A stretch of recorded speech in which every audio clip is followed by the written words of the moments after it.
the drugs that they give you during recovery so that you, I guess, can kick the craving is methadone, right? Have you What are your watched any of my videos?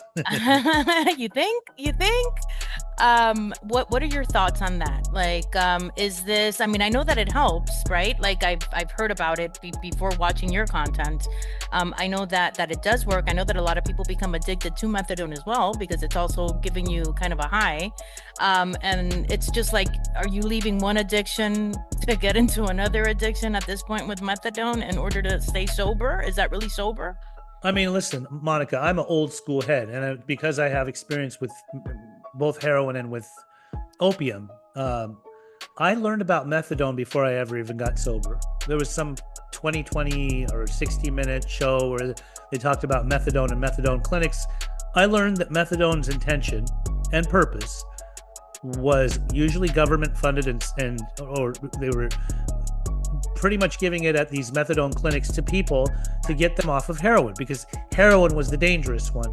And so they were basically giving a drug to people so they wouldn't have the desire or craving to do heroin.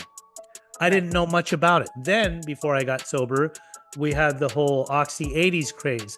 And during that time, I had a friend that was more of a depressant type of person that was using the Oxy 80s, and he would shoot them because he was also a heroin addict. And I got caught up with getting those pills and selling them to people so I could nurture my meth addiction.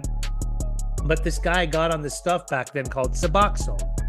And so I didn't know what Suboxone was. That was when I was, before I even got sober. But he ended up staying on maintenance for 10 years. When I got into the field of addiction and started to learn, I come to find that people that go to methadone clinics usually are supposed to start with 30 to 40 milligrams. The reason why they are upping their dose is supposedly they're going into the clinic and saying, I need more because I'm feeling a way of sorts. So they'll up their dose, right? Mm-hmm. So they'll up their dose so much as to where they'll even get up to like 150 milligrams. And then if the clinic doesn't give them more, they'll find a drug dealer that will give them more so that they can be up in the 250 to 70 range. Mm-hmm. That's nuts. So it's basically, they're still practicing addiction. Plus there's people that go to methadone clinics and just because they're not doing heroin and they're just on methadone, they're still smoking weed, they're still drinking. And these days they're even doing fentanyl.